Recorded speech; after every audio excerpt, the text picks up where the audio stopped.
Hey, I'm Saikar Yasin, and today I'm going to be showing you some traditional drawing techniques. So first I'm going to show you how to hold a pencil and how not to hold a pencil. Alright, so the way I wouldn't recommend holding a pencil, and right now I'm working on a vertical surface. It doesn't matter if it's vertical or horizontal. Just for the sake of this, I'm going to use a vertical surface. I usually work in either one, so that's not a big deal. But I'm just going to show you how not to hold a pencil.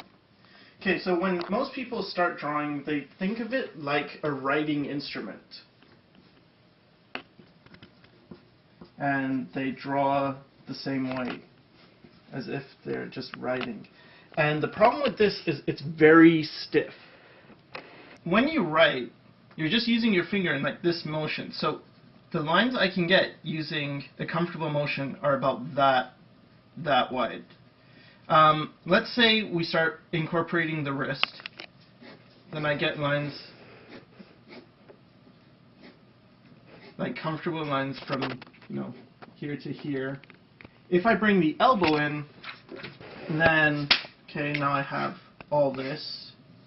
It actually goes, way off the page. If I bring my shoulder in, then I can get way better lines. The thing you definitely don't want to do, though, is use two points of motion. So I don't want to be moving my finger and my wrist at the same time. You can do that a bit, but I would rather just either use my wrist or use my elbow or use my shoulder, and then everything else kind of stays stiff. Alright, so there's an exercise you can do, or a bunch of exercises you can do to get better lines. One of them is to draw parallel lines. So you start with a line and then try and make lines parallel to that. See, I'll try and keep this distance equal, throughout. The other way is you can put down a dot and put down another dot, and this is to get your angles right. And then you ghost over it, meaning you're not actually putting down a line, you're just getting the motion, and then you try and connect them. The other thing you can do is put down 3 dots, and then you're trying to ghost over a curve. So you try and connect those dots. So that one wasn't very good there, that's a bit better. But that's just to practice motion with your hand. Okay, now I want to talk about erasers. So there's this basic type. I like the Staedtler Mars plastic, and that's to get rid of everything, and then there's this other type, and you don't use them the same way. You can use them a similar way, but you wouldn't just take this, for instance, and then just, do this. It doesn't exactly work. The way you work a kneaded eraser is first you work it. So stretch it out and get it warm. And this is also how you clean it, is by stretching it. And usually I'll just have it in my hand so it stays nice and warm. And this is more either to get precision, so I can, make a tip and then like erase a part of it, or it's to lighten an area. So let's say I don't want to get rid of this, I just want to make all this part one value lighter. So what I'm going to do is just make it into like a flat shape, like that, and then just press against and pull off,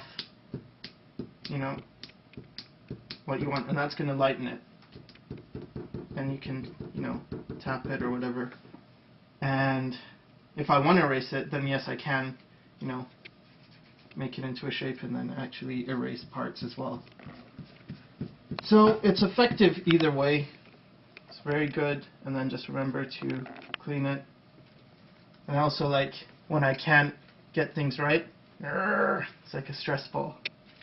Alright, so now I want to show you how to go about sharpening your pencil.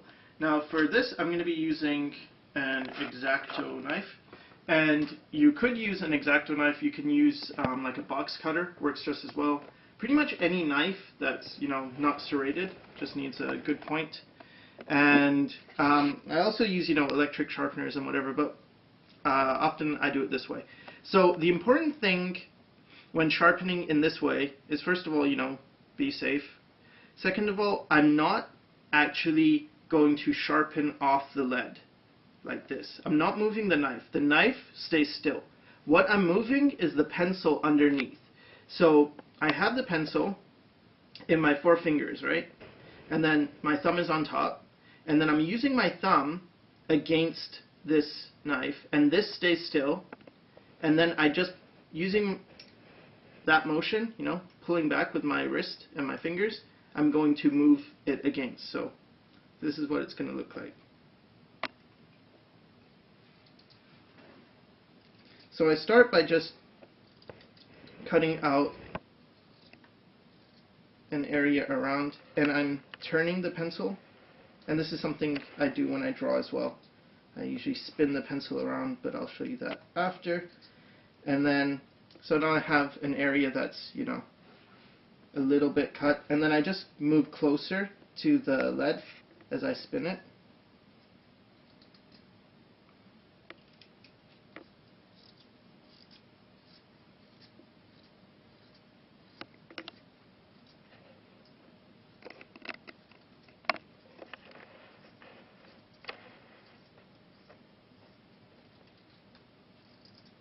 And it's just shaving more and more off, and then eventually you will get to the lead.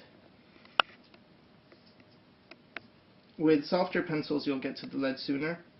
Harder pencils tend to have a more dense lead. So this is the first step. So now I have a pretty good point on this pencil.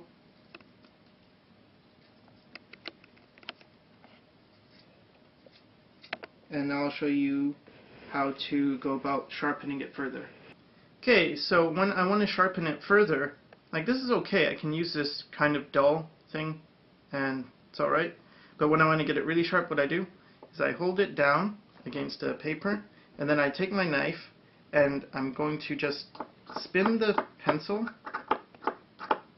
and then use the knife to get a nice point on that.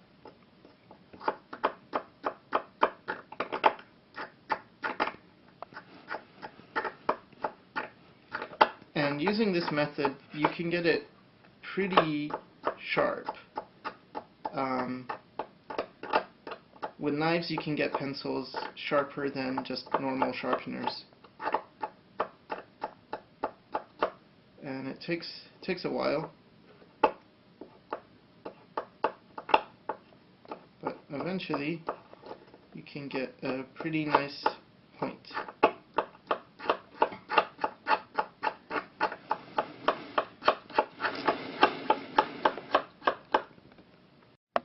So as you can see, it gets pretty sharp, and also I have quite a bit of lead that I can shade with.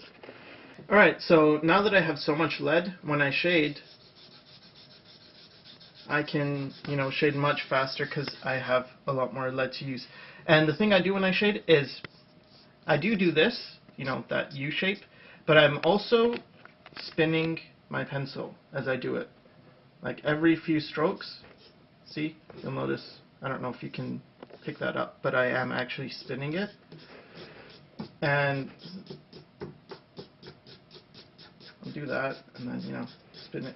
And also, because I have such a sharp point here, I can create very thin lines. Now, the way to create a very thin line that's consistent is also to spin it. So you drag it, what would that be, perpendicular, I guess, to where the pencil touches. And then I don't just do this and make a thin line. It probably is not going to show, but you'll have to trust me that there's a thin line there. But I spin it as I go straight down. And this, it's not easy to create a very straight line. You can get closer to the tip, and then you have more control. But what it does do is it creates a very consistent thin line. You don't get any fat to thin. It's just really solid and consistent. Alright, now I just want to talk a little bit about the different types of pencils. You know, you have your HB, 2B, I have a B here, a 3B, so start with the HB. And there's a comfortable value that you can shade at. And that's when it's not too, like when it doesn't damage the paper, that's a comfortable value. If you have to press really hard, like this is an HB. When I press super hard, it gets quite dark.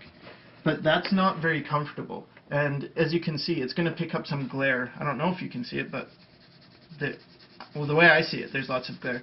But this is much more comfortable, and this is kind of the comfortable range for an HB. Now with a B, the range is going to be pretty similar. It's a little bit darker. So that's the comfortable range.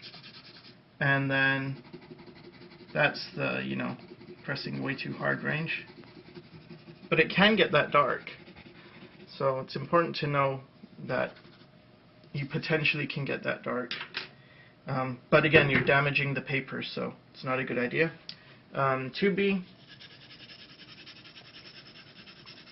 Here's the comfortable range. And again, I'm spinning my paper, or my pencil, as I do this. And then here's the darker range as I press hard. And you'll notice as I get to softer pencils, and the B stands for bold or black, and the H stands for hard. As I get to the softer pencils, this harder pressing one doesn't damage the paper so much because the pencil's soft. When it's very hard, it will really mess up the tooth of the paper. So 3B. That's the comfortable range. And then pressing really hard. That's as dark as it can go. And now let's just go to a 7B. And 7Bs, I skipped quite a few steps, 4B, 5B, 6B. But when you get to a 7B, I don't even think this is just graphite. It's almost similar to charcoal. I think this is a carbon, like a different kind of, and when I go hard, then it is pretty black. Like if you compare this black to that, there's just, like, this is much, much darker. So that's just a range. I tend not to use this. I used to use this when I did traditional drawings on good quality paper. This is not good quality paper. This is just animation paper. It's pretty basic. But yeah, then I would use multiple ones. But right now I tend to use 2Bs or 3Bs. That's really where I stick with. It's just 2 or 3B. I don't like to go too far black, or H's I'll only use on Bristol board. So if I'm doing comic book penciling, I'll use an H or a 2H. But otherwise, yeah, I tend not to. Alright, so that's pretty much it. And then I just wanted to show you real quick how I would, more often draw, which is more comfortable and not at a drawing table. I tend to just draw like this or in bed, and can use my whole arm. Everything's fine. Draw like whatever, and yeah, so you don't have to use fancy stuff, and I think that's it. So hope you learned something, and thanks for watching.